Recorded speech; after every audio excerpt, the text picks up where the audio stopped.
Glória a Deus. Amém. Amém. Amém. Amém. Amém. Glória a Deus. Senta um pouquinho. Só um pouquinho. Amém. Quero compartilhar um pouquinho hoje da palavra, da Bíblia, com você. Nós estamos falando aqui sobre pessoas, né? Sobre intimidade daquelas pessoas que a gente lê os relatos bíblicos da vida dele. Hoje de manhã falamos de um homem chamado Elias. Não foi Elias, não. De quem nós falamos hoje de manhã mesmo? Daniel. Falamos sobre um grande administrador. Daniel era um homem ele era cuidadoso, ele era reconhecido pelos líderes da época, os imperadores, os grandes homens daquela época, como um homem administrador. Né? E é interessante que a gente estava falando isso de manhã, e aí nós falamos que domingo que vem é dia de eleição, né? É o dia de nós escolhermos alguém que vai administrar as nossas cidades. E aí a gente vai partir para esse processo o ano que vem. Domingo que vem. O ano que vem, daqui a 2 anos tem de novo, né? É para presidente, né? Daqui a 2 anos é para presidente, né? É um negócio... Tudo bem, vamos continuar. E nós estávamos falando sobre isso hoje de manhã. Sobre aqui a gente nunca viu, eu nunca vi, né, nesse processo todo que a gente vive de eleição, candidatos tão ruins, né? Tá difícil, hein? Eu não sei quem aqui vota em São Paulo. Eu voto em São Paulo. Eu estou falando por São Paulo, né? Estou falando pelo Imbu, não. Eu não sei se aqui como é que está. Até sei, né? Mas vamos continuar por São Paulo. E São Paulo tem um negócio complicado votar em São Paulo. Eu estou ali olhando, aí você vai para o Taboão da Serra, você olha e fala assim, ih, rapaz, né? Tá difícil. Vai para o Tapicerica da Serra. Quinta-feira eu fui fazer uma visita para uma família aqui da igreja. E no Tapicerica da Serra, lá para aquelas bandas, quando você desce, não sei como é que fala ali, é um lugar ali que eu não sei. Um lugar meio estranho, por assim dizer, né? E aí na volta eu fiquei uns 20 minutos parado naquela feira que tem ali, porque tinha pessoas ali, vários candidatos, comendo pastel. Porque na época de eleição todo mundo come pastel, né? E aqueles restaurantes baratos, que ele nunca vai dar uma garfada e cospe depois, ele guarda a comida na boca. Né? Mais ou menos isso. Assim, né? E a gente vai viver isso. Por que eu estou falando isso? Porque eu queria, antes da gente conversar um pouquinho sobre a vida de Elias, eu queria falar para você assim, perguntar se você está orando pelo candidato que você vai votar. Orando. Senhor, eu quero a direção do Senhor. Eu não quero votar porque eu tenho direito. Talvez seja o direito democrático na sociedade que nós temos mais força. É o voto. Mas a gente não sabe o valor de um voto. Né? Muitos se vendem pelo um voto. Outros compram pelo um voto. Mas eu queria que você orasse por isso. Eu estou orando. São Paulo está difícil, rapaz. Tem 3 pernas. Tem um 3 pernas, né? Tem um presidente de 4 dedos, tem um candidato de 3 pernas. Né? Tem o Zé Cadeira, né? O que dá um murro, né? Você tem essas coisas aí, né? De verdade, assim, eu não sei ainda. Eu sou daquele grupo de indeciso. Porque eu vou votar em alguém para me representar. É tão difícil. E é uma responsabilidade que nós temos espiritual. Aquilo que nós vamos fazer vai ajudar ou não uma sociedade. Já parou para pensar nisso? Então, eu queria que a gente orasse agora por isso. Domingo que vem nós não temos nosso encontro pela manhã na igreja, nós só temos a nossa celebração da noite, de manhã não tem, por causa da eleição. A gente faz isso não por causa da eleição especificamente, mas por causa do tumulto que fica no dia da eleição. Você se deslocar para lá e para cá, a gente não tem o nosso encontro pela manhã. Mas eu quero que a gente ore pelos candidatos que tem. Eu sei que aqui na igreja tem pessoas que são candidatos, familiares que são candidatos. E eu também sei também que talvez você ainda não decidiu ou já decidiu por questões ideológicas, mas eu quero orar por isso. A Bíblia diz que toda autoridade constituída é dada por Deus. E eu quero orar por isso. Vamos orar? Você pode fechar seus olhos um pouquinho? Eu queria convidar você a entrar em oração comigo nesse momento. Espírito Santo, eu quero glorificar ao Senhor pela oportunidade que temos de estar aqui. Pela oportunidade que o Senhor nos dá, Deus, de conhecer ao Senhor, caminhar contigo, Deus, e descobrir que o Senhor, o nosso Deus, o nosso Salvador, não é apenas um Deus que se importa com a nossa vida espiritual, mas é um Deus que se importa conosco como ser humano, com a sociedade, com aqueles menos desprovidos, com aqueles, ó Deus, que não sabe ainda a necessidade de conhecer ao Senhor, mas que são beneficiados por aquilo que nós fazemos como povo do Senhor também.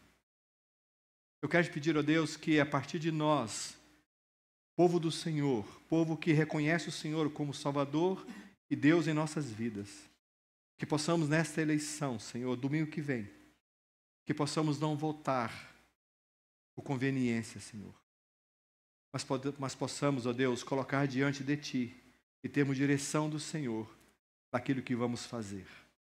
Que as nossas decisões, ó Deus, em quem nós vamos votar, possa ser pautada no Senhor e pelo Senhor, porque a Tua palavra diz que porque dele, por Ele e para Ele são todas as coisas. E nós queremos te pedir isso, Deus, nos dê direção. Nós que estamos indecisos, nós que já decidimos, mas talvez por outros motivos, mas não por motivo certo, nos direcione, ó Deus. E que possamos, ó Pai, glorificar ao Senhor através do nosso voto. Que possamos exaltar a Tua palavra, Te adorar, através do ato cívico de votar.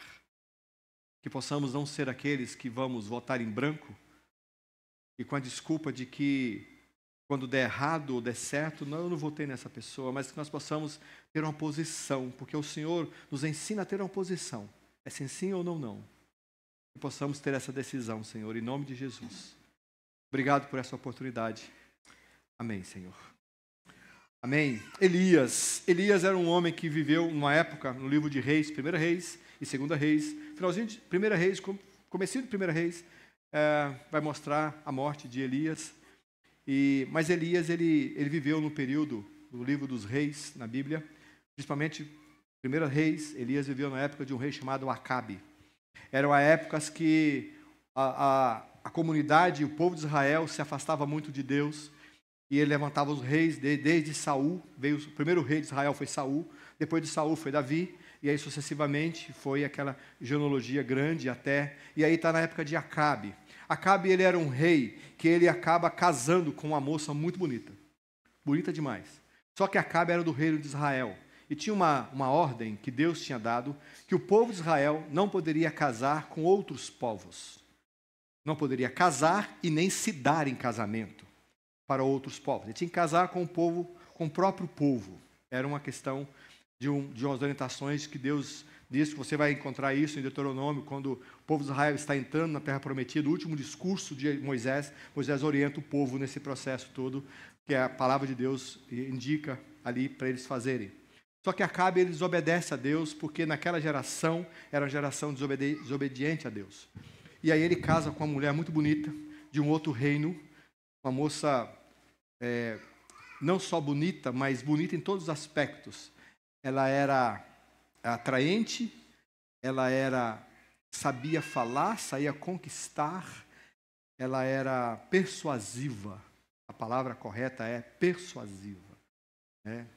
E eu vou dizer para você, quando uma mulher se torna persuasiva, o capeta está nela. Verdade. Lembram de Eva? Eva, a serpente engana ela e ela passa a lábia e sai fora, né, porque ela é persuasiva. Lembra de Dalila? Dalila era persuasiva. Né? Não é a nossa Dalila aqui da igreja, que é uma bênção, mas a Dalila de Sansão, ela era terrível e o Espírito de Deus não estava nela. E outras mulheres da Bíblia, lá no Novo Testamento, tem uma história de Ananias e Safira. Safira também persuadiu também Ananias a vender a propriedade, não entregar a oferta que eles tinham prometido a Deus e tudo mais. E aí Jezabel, então, ela era essa mulher. E aí tem uma orientação para você que não é casado ainda, jovem, você que está orando a Deus para levantar um varão para você, ou uma varoa para você. Ore bastante, tá bom? Para que venha uma bênção e não a Jezabel na sua vida. E você vai saber porque Jezabel é essa mulher, né? E aí Elias viveu nesse meio. E Elias, ele tinha algumas habilidades dadas por Deus. Dentro dessas habilidades que ele tinha habilidade, uma época lá, não estava chovendo, ele fez uma profecia de que não ia chover, não choveu. E aí choveu, ficou 3 anos sem chuva. 3 anos sem chover. Nós estamos aqui há quanto tempo? 5 meses, mais ou menos, sem chuva, né? Choveu agora, mas é chuvinha ali, como diz ali, aquela chuvinha meia boca, né? Não foi aquela chuvinha forte. Mas, e aí depois desse tempo, ele profetizou e veio chuva de novo.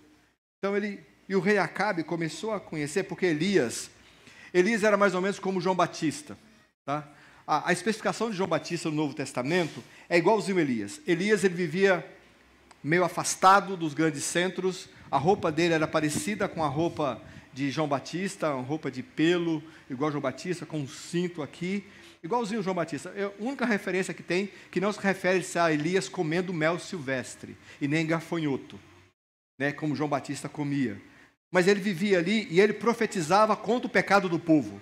E aí, quando ele profetizava contra o pecado do povo, ele profetizava contra os imperadores, os grandes reis ali daquela época. Ele profetizava. E você sabe que os grandes impérios, por assim dizer, quando eles se tornam grandes impérios, eles se tornam grandes no domínio daquilo que você pensa. Ele quer dominar o que você pensa, o que você age, né? Nós temos hoje um reflexo disso, que é os nossos colaboradores americanos, né? Que eles são os donos do mundo. Eles querem muitas coisas que nós fazemos aqui hoje é o que vem de lá. Nós não temos a nossa cultura preservada, a gente segue a cultura americana. Por exemplo, o seu sonho é ter um iPhone, né? Isso é sonho de americano, isso não é nosso, né? Mas o sonho de todos é ter o quê? Um iPhone. É a cultura americana. A cultura do consumismo, ela é do quê? Americana, né? Então, todo esse processo, por quê? Porque é os impérios, ele vai conquistando. E aí, quando alguém vai combatê-lo, ele é engolido, né? E aconteceu isso com Elias. Elias, o maior sonho de Jezabel era matar Elias. Porque ele profetizava contra os pecados dela, contra os pecados de Acabe, ele vai profetizando, e aí o sonho deles era acabar com Elias. Só aconteceu algumas coisas com Elias, eu quero tirar algumas lições aqui da vida de Elias. A primeira coisa é que Elias tinha uma característica muito importante para enfrentar essas situações. Elias era uma pessoa que orava bastante. Elias era um homem de oração.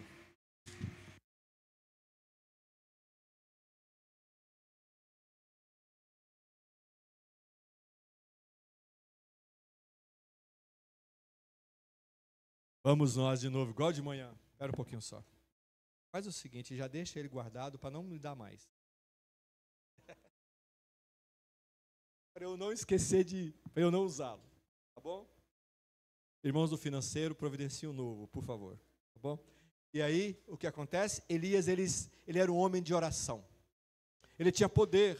Ele sabia que a oração tinha poder, não que ele tinha poder. Ele sabia que a oração tinha poder. E a Bíblia diz que Elias, ele sempre fazia isso. Ele era um homem de oração, uma mulher de oração. Aquela pessoa que não enfrentava as coisas sem orar. Aquela pessoa que não seguia uma atitude sem antes colocar diante de Deus. Talvez Elias seria alguém mais ou menos hoje que antes de usar o cartão de crédito falava assim: Senhor Jesus, eu devo usá-lo ou não? Talvez seria isso. Vou comprar um tênis novo? Eu preciso? Ou tem alguém que precisa? Eu creio que Elias era mais ou menos assim. Mas ele era um homem de oração. Ele orava. Se você abrir sua Bíblia em 1 Reis 5, 17 e 18. Abra sua Bíblia aí. 1 Reis 5, 17 e 18.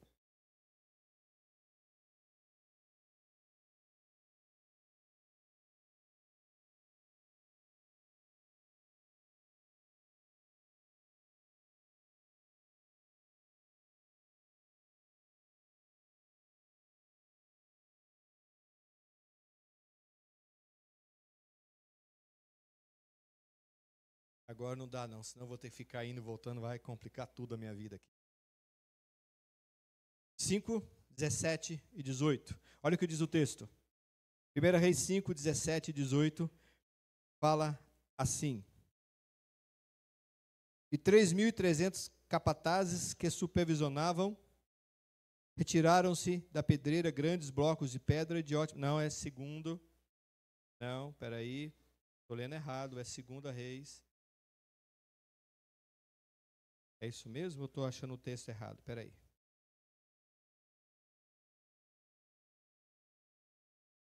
Eu anotei o texto errado, vocês me perdoem. Mas eu vou contar para vocês o que aconteceu aqui. Elias orou para que não chovesse, como eu tinha falado. Elias orou para que não chovesse. Ele orou, colocou diante de Deus e não choveu. Depois ele ora e pede para a chuva voltar. A chuva volta de novo. Elias, em vários momentos da vida dele, quando ele vai enfrentar lá os 450 profetas de Baal, sobe no Monte Carmelo. E aí ele chega lá, quando ele chega naquele lugar, a Bíblia diz que ele orou. Imagina, Elias foi desafiado a enfrentar aqueles homens, como um homem de Deus. E ele chega naquele lugar, ele começa, e aí aqueles homens chegam, faz lá toda a vala, coloca o sacrifício, faz a vala lá. Elias chega naquele lugar, ele olha tudo aquilo ali. Eu fico imaginando como é que Elias estava se sentindo. Manda lá os profetas de Baal, manda aquela turma toda, e ali a Bíblia diz que eles começam a orar, eles começam a buscar o Deus dele, para que aquilo acontecesse, que aquele fogo entrasse, queimasse tudo, e ali ele conseguia, eles oram e falam, a Bíblia diz que Elias sentava, ficava parado, olhando para aquela situação, vendo aquela situação, e aí não acontecia nada. E aí chegou a vez de Elias, e a Bíblia diz que Elias então orou, e aquilo foi consumido pelo fogo. Isso traz para mim e para você de que oração tem poder. Eu já contei uma história aqui, eu vou contar de novo uma história aqui. Eu era pastor de uma igreja. Quem já ouviu essa história? Já ouviu. Adriano já ouviu. Tudo bem, Adriano? Obrigado. Eu era pastor de uma igreja. Lá tinha uma irmã que era tetraplégica.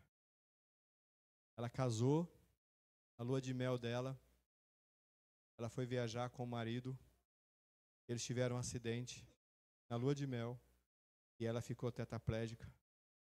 O marido deles voltaram, foram para o hospital, o marido ficou com ela o período do hospital, acabou, ele foi embora. Ela ficou sozinha a vida inteira, todo o período da vida dela que eu a conheci. O nome dela é Fátima. Quando eu cheguei na igreja, ela estava nessa situação e eu fui visitá-la.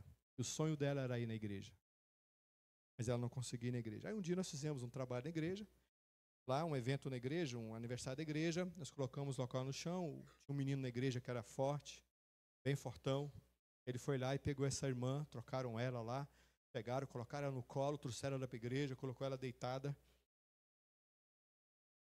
colchãozinho, com um travesseiro, era de frente, para o púlpito da igreja. E a gente estava ministrando a palavra ali, a gente começou a orar na oração de cura, mas não era cura no sentido fisicamente. De cura da alma mesmo, assim, de dores, coisas que machucaram você, coisas que você precisava se vencer na sua vida. Às vezes um abandono, às vezes situações assim que muitos de nós vivemos, às vezes, na nossa vida. Eu lembro que a gente estava orando e daqui a pouco a gente começou a ouvir gritos na igreja. Gritos. Gritos de libertação. Não sei se você já ouviu gritos de libertação. É aqueles gritos assim de ai, que vai aumentando aqueles gritos. E aí quando a gente olha, ela está em pé.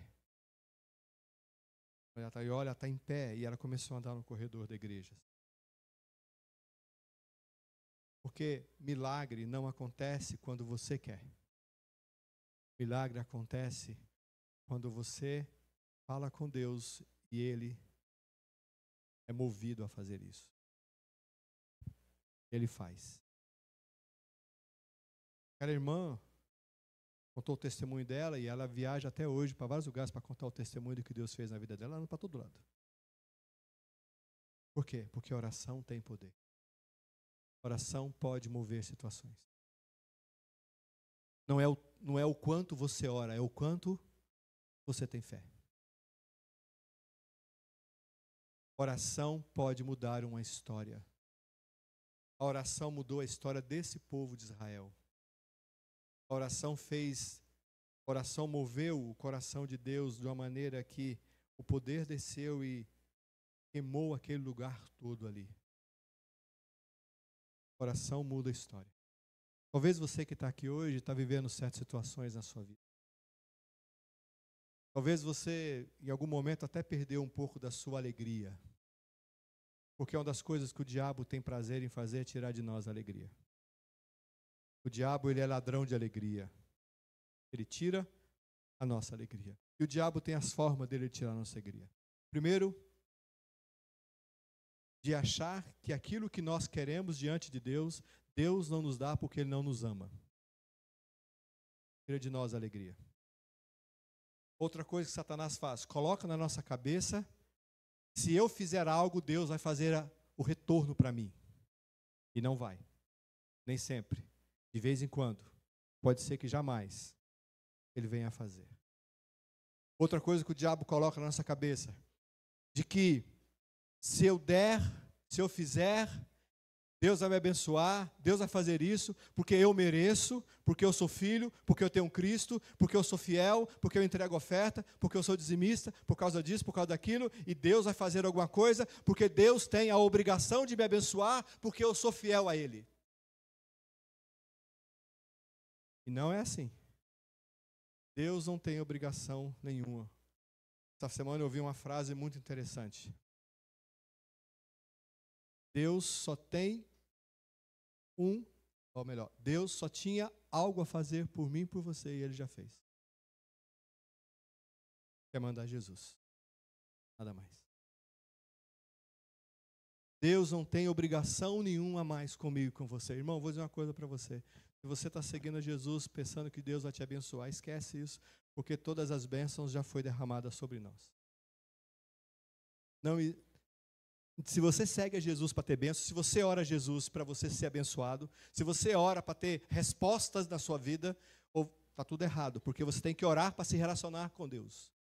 Você tem que orar para estar próximo de Deus. Você não tem orar para que você tenha o benefício de Deus através da sua oração.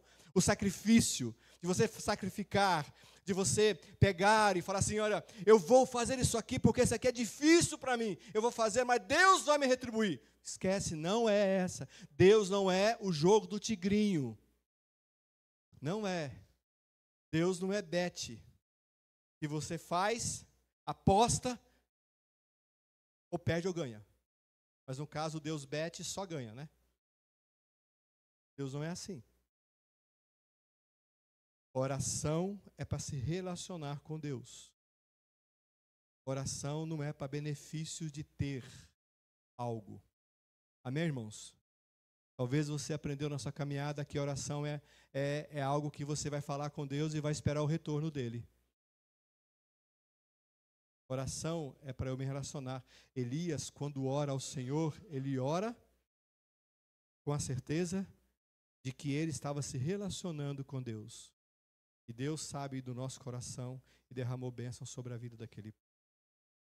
Oração tem poder, mas a oração, o poder está nas mãos do Senhor, não na minha mão nem na sua mão. Irmãos, Daniel orava 3 vezes ao dia. 6, 9, 12 horas, 13 horas, uma coisa assim. 15 horas, 3 vezes ao dia. Acho que era 6 horas, se eu não me engano, que o judeu ora. Daniel fazia isso, ele tinha uma vida, só que a Bíblia diz que Daniel tinha uma vida constante de oração. Não é quando a água batia aqui. Senhor, não estou respirando, me ajuda, Senhor. Não era não.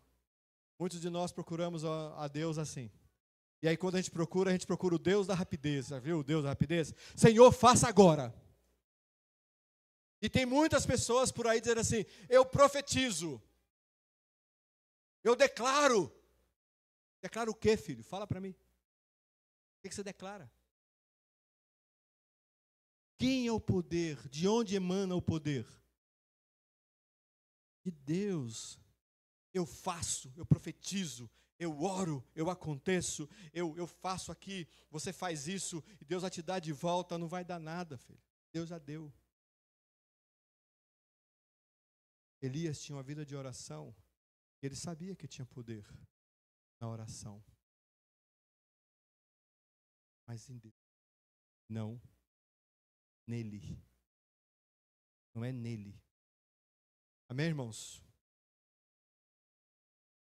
Deixa eu achar aqui. Outra coisa. Elias, depois de vencer os 400 profetas de Baal, sabe o que aconteceu com ele? A Bíblia diz que Elias, então, Jezabel falou que ia matar ele. Mulher era o cão mesmo, né? Fala pra você, bicho. Fala, mulher é o cão, a bichinha. A bicha era terrível. Quando ela vê aquilo ali, que ele destrói os 400 profetas de Baal, ela fala assim, eu vou matar essa praga aí, né? Eu vou acabar com esse homem aí, que se eu acabar com ele, a minha vida vai ser melhor. E aí, então, vai para Elias. Elias fica com medo. Imagina isso.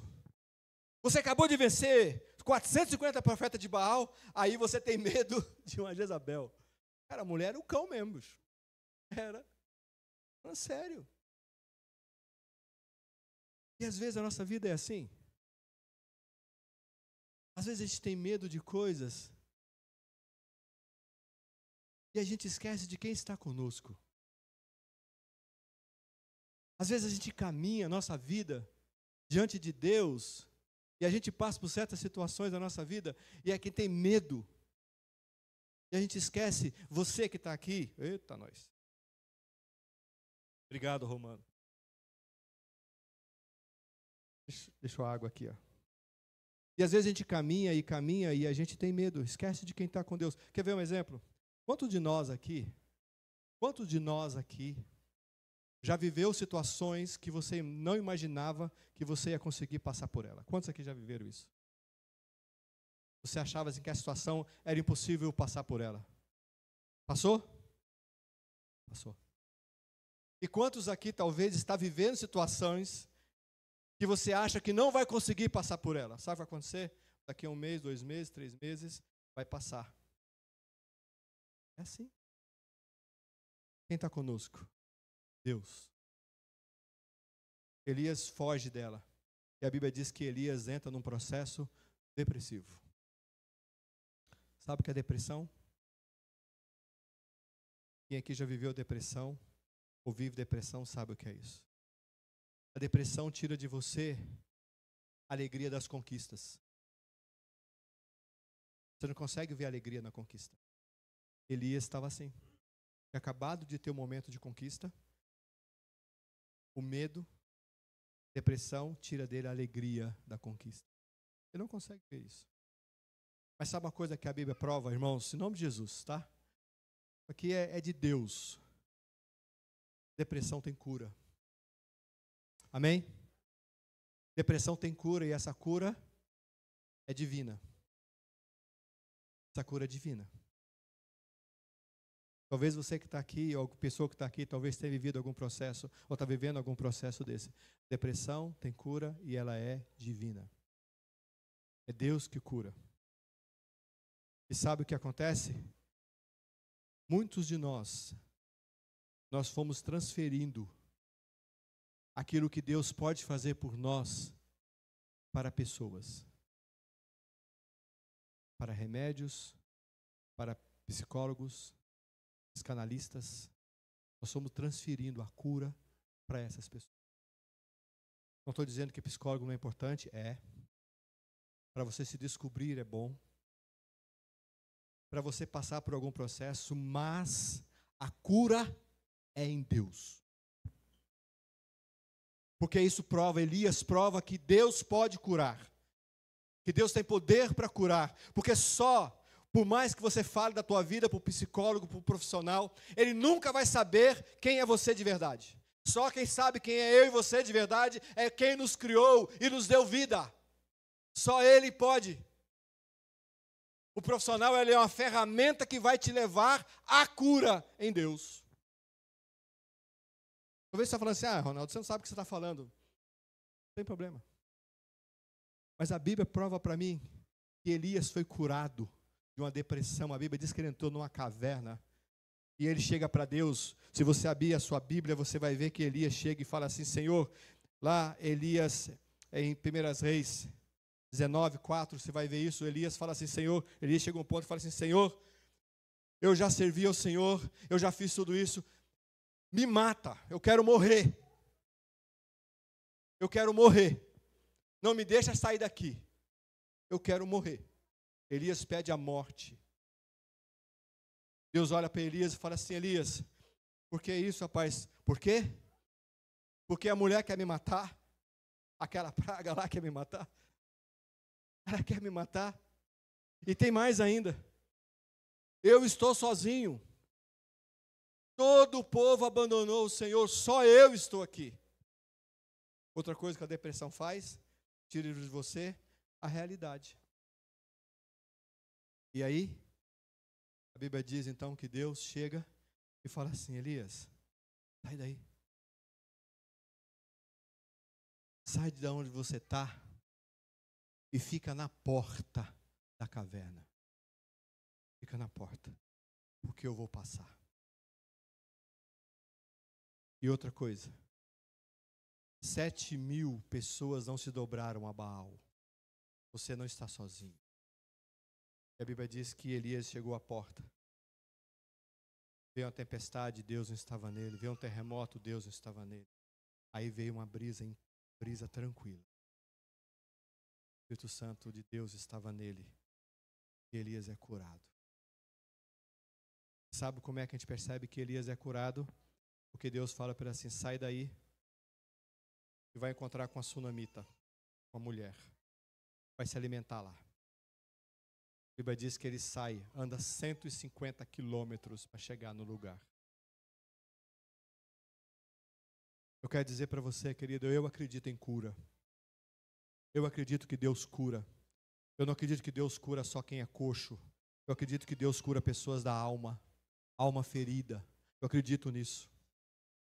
Eu acredito que Deus pode usar a ferramenta que Ele quiser, pode usar os remédios que Ele capacitou alguém, pode usar a ferramenta da psicologia, da psicanálise, você pode usar toda a ferramenta, mas eu creio que se Deus quiser, Ele pode agir diretamente, porque toda a cura vem de Deus, em nome de Jesus. Ele pode fazer isso. Eu já disse para vocês, eu já contei isso para vocês, o que eu vivi. Eu vivi situações há uns anos atrás, na pandemia, quando minha mãe morreu. Eu já contei aqui na igreja. A coisa mais difícil que eu tinha era vir para a igreja. Eu não queria estar aqui. Eu vim aqui e ministrava de manhã, ministrava à noite, mas o lugar que eu menos queria estar é aqui. Eu não queria vir aqui. Vocês nunca perceberam isso, talvez. Eu queria estar aqui. E aí um dia minha esposa falou assim: Rô, você está em processo de depressão. Eu, servo de Deus, pastor, eu sou um grau acima. A minha bênção está mais completa em mim. Brincadeira, tá, irmãos? Não acredito nisso, não. E eu comecei a perceber que eu estava triste. Eu estava triste. Tentando achar alegria porque minha mãe tinha morrido. Porque a pandemia estava acabando, matando gente a rodo. Eu percebi isso. E eu lembro, irmãos, assim, ó, talvez você já viveu o que eu estou falando. Eu entrava para tomar banho, eu compartilhei isso aqui na igreja. Eu entrava para tomar banho, eu tomava banho e depois, quando eu ia sair, eu segurava no box, assim, falava assim: Deus, me ajuda a sair disso. O Senhor me criou. Só o Senhor pode. Me ajuda. Me ajuda a sair. Passou. Naquele dia, não. Foi um processo. E quem aqui já viveu isso sabe o que eu estou falando. Porque dói. A gente não sabe de onde vem. A gente não quer sentir, mas sente. Não é assim? A gente olha, está tudo certo em casa. Não tem nada que eu quero. Mas eu não estou bem. Eu vou dizer para você, não está bem? Tudo bem. Mas Deus pode mudar. Hoje eu sei que se eu não me cuidar, eu volto de novo. Porque Deus, Ele cura. Mas eu posso deixar tudo isso voltar de novo. Eu posso. Deus curou Elias. Deus pode curar pode curar você.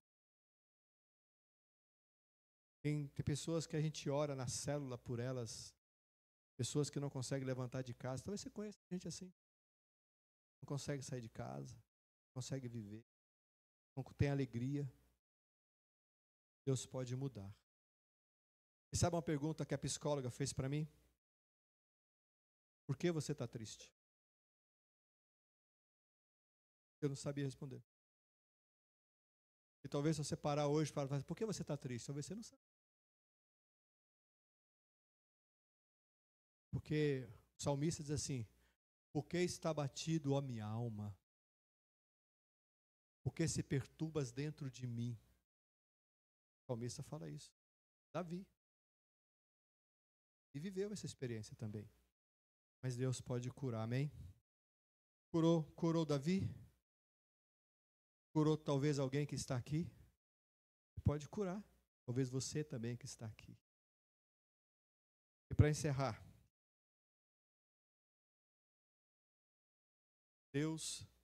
Elias nos ensina que Deus é o Deus que sustenta. Ele anda 150 quilômetros para chegar lá. Chega lá, sabe o que? Ele entra no local, senta lá debaixo de uma árvore e ele é sustentado por corvos. Sabe o que era um corvo no contexto judaico? Era um animal imundo. Ninguém podia matar, ninguém podia comer, ninguém podia tocar. E Deus fala para Elias que queria ser sustentado por corvos. Sabe o que isso ensina para mim e para você? Deus sustenta eu e você do jeito que Ele quer. Não do jeito que você e eu queremos. Amém? Deus sustenta eu e você. O sustento vem de Deus. É Deus que sustenta o universo. Como é que faz para a terra não cair? Cair para onde eu também não sei. Mas o que faz a terra não cair? Quem sustenta? Quando Deus chama Jó para o lado de fora, Jó faz um monte de questionamento, Deus chama e fala assim, Jó, onde você estava quando eu criei a terra? Quando ele chama Abraão, um cântico que nós falamos aqui, o texto que o Romano leu, que ele chama Abraão, olha as estrelas do céu. Você consegue contar? Sabe quem sustenta tudo isso? Ele fala para Jó, sabe quem sustenta tudo isso? Eu. E você acha que se Deus sustenta a terra, Deus sustenta o universo, Deus não existe, Deus é. Você acha que Deus, Ele não tem capacidade de sustentar eu e você? De conseguir, de fazer com que a comida chegue na minha casa, com que Ele levanta uma pessoa para abençoar a minha vida, como Ele faz uma pessoa para sustentar a minha família. Se eu não tenho condições, Deus vai levantar alguém. Deus tem esse poder para fazer isso. E nós, muitas vezes, não cremos nesse Deus. Nós queremos trabalhar, buscar, fazer isso, fazer aquilo e tudo mais. Mas o sustento da minha vida está na mão de Deus. Ilusão achar que é eu que me sustento. Isso é ilusão. Deus que sustenta eu e você. Você já viu que quando você fica doente? Já ficou doente? Provavelmente todos nós já ficamos doentes.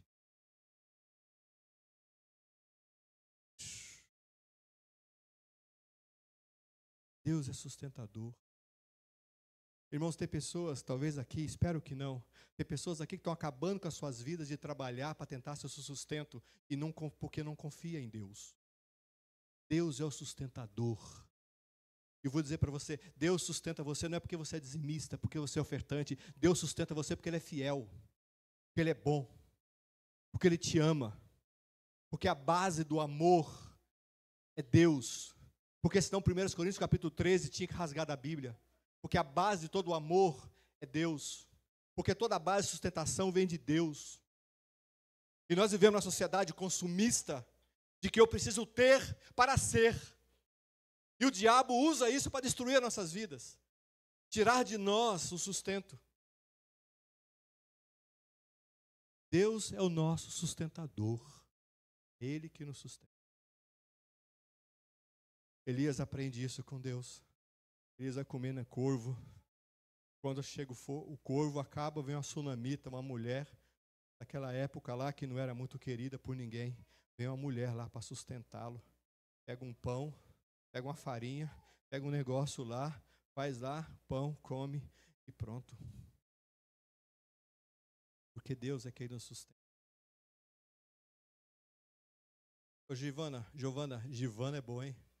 Giovana, coloca aquelas fotos lá. Deixa eu mostrar um negócio para você. Aí? 1, 2, 3, já. Isso. Tá vendo essa mulher aqui? Deixa eu pegar um negócio aqui, peraí. Estou muito chique agora, peraí.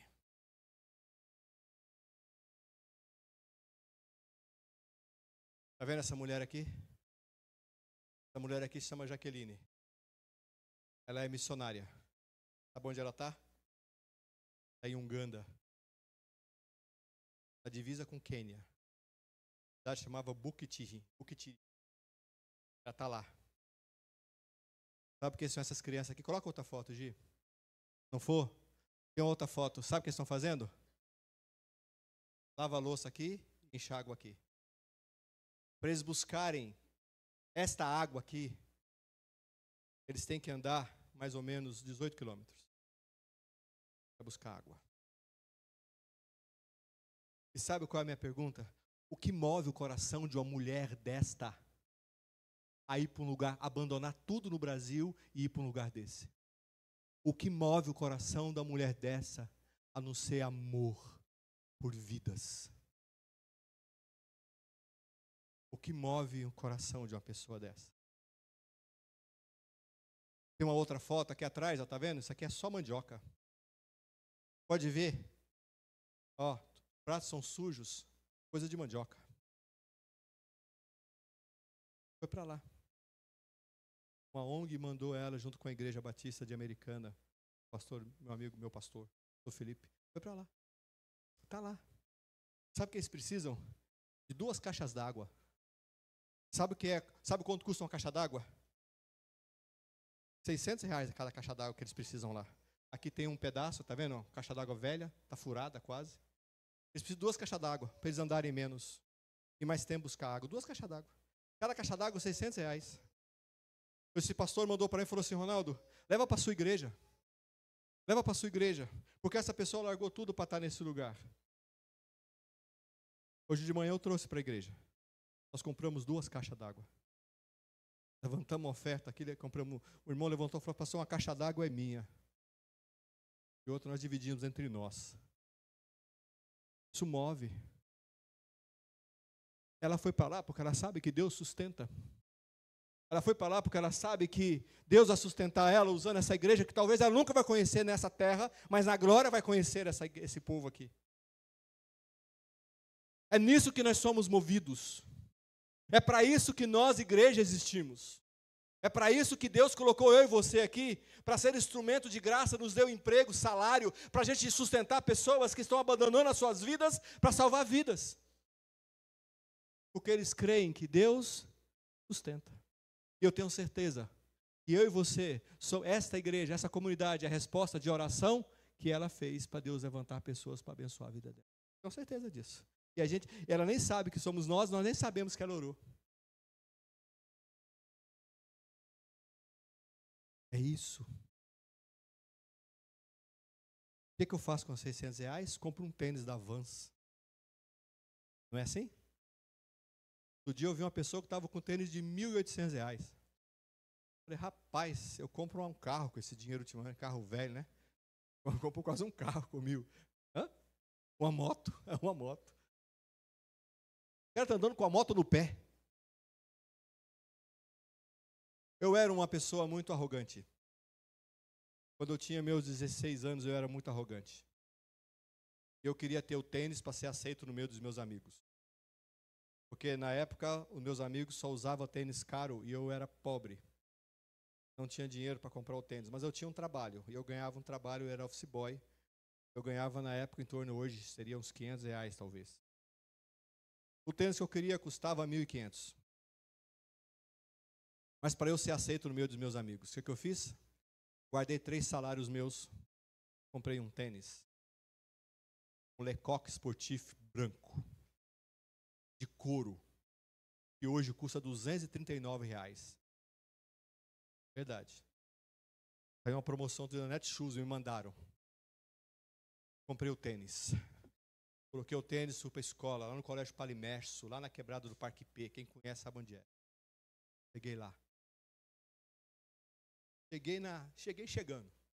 Porque agora eu fazia parte do grupo. Porque eu era parecido com eles. Deus olhou para mim e falou assim: ô filho, tem uma nova história para você. Voltamos para casa. Meu irmão Rubens, pastor Rubens, meu irmão, pastor Rubens tinha sonho de ter um tênis, um Top Time High da Adidas. Vai procurar na internet, você vai achar. É um tênis comprido, tênis de cano comprido, chique, igual do Mateus, assim, mais ou menos. Aquele tênis Top Time Adidas, caro, o dele era o dobro do meu. Fomos para a escola. Agora eu fazia parte daquele grupo. Voltamos, chegamos perto de casa. Quando chega perto de casa, tinha uma viela. Estamos indo, aparecem os caras. Tira o tênis.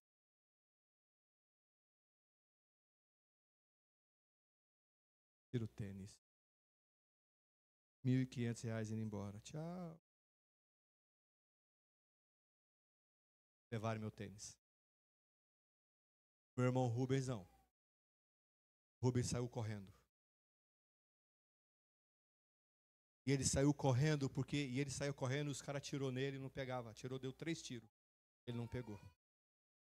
Ele corria assim, ó. Que ele falou que ele tinha assistido um filme que o cara fugiu do bandido correndo assim, porque é mais difícil acertar. É verdade.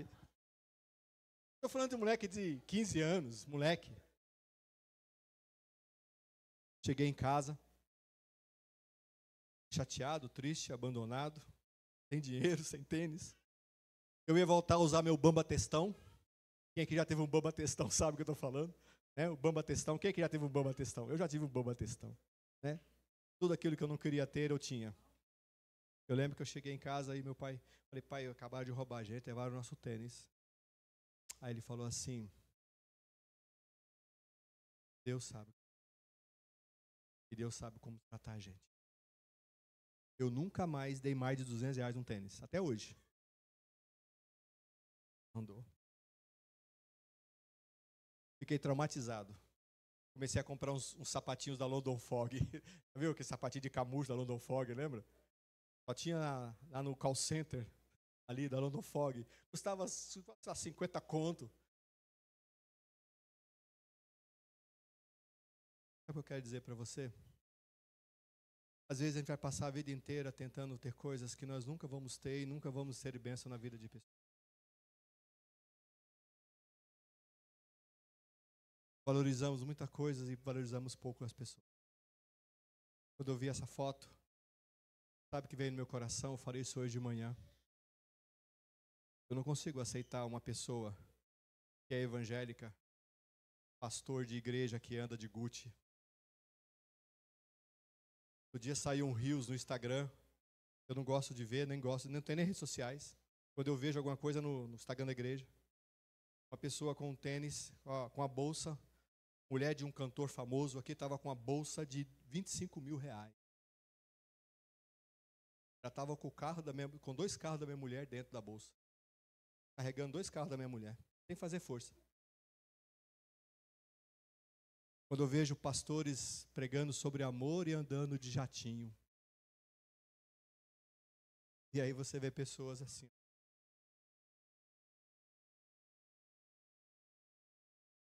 E a pergunta que eu me fiz essa semana, triste, é: que evangelho a gente está vivendo? Que evangelho, gente? Deus é sustentador, irmãos. Sustenta. Mas você não vai ver na Bíblia em nenhum momento que a função de sacerdote era ser rico. Não tem na Bíblia. Você não vai ver nenhum discípulo de Jesus ficando rico com o evangelho. Você não vai ver nenhum sacerdote na Bíblia rico. Não tem. Inclusive os levitas, que são os cantores famosos de hoje, os levitas na Bíblia pegavam o que sobrava do sacrifício. Era o alimento dele. Matava o animal do sacrifício, jogava o sangue fora, tirava as peles, tirava todas as coisas dele, jogava num campo, pegava aquela parte, o sangue, que era o sacrifício, que era o derramar de sangue, o que sobrava, pegava tudo aquilo e dava para os levitas. Os dízimos, sabe como é que os levitas sustentavam? A pessoa plantava, colhia o trigo, dava 10ª parte para aquilo, não era para a igreja, era para o sustento dos levitas, eles viviam com aquilo. Ele está vivendo o evangelho doido. Tem muita gente indo atrás do evangelho doido aí. Você achou que eu ia fazer um desafio para você ofertar para essa mulher, né? Não. Já foi feito. Deus já levantou pessoas. Eu sei que se eu fizesse aqui, a gente ia comprar pelo menos umas 2 caixas a mais. Eu tenho certeza disso. Porque vocês são bênção demais. Eu vou dizer uma coisa que eu disse hoje de manhã na igreja. O dia que vocês não quiserem ser essa igreja que pensa no próximo, vocês me avisam que eu vou embora. Eu vou embora primeiro que vocês. Porque eu amo essa igreja, porque vocês pensam no outro. Porque quem vai nos sustentar é Deus. Amém? Que a gente possa sair daqui hoje crendo que a oração tem poder, que depressão tem cura. Amém? E que Deus é quem nos sustenta. E sabe por que Deus nos sustenta? Porque um menino nasceu. Nós vamos cantar isso.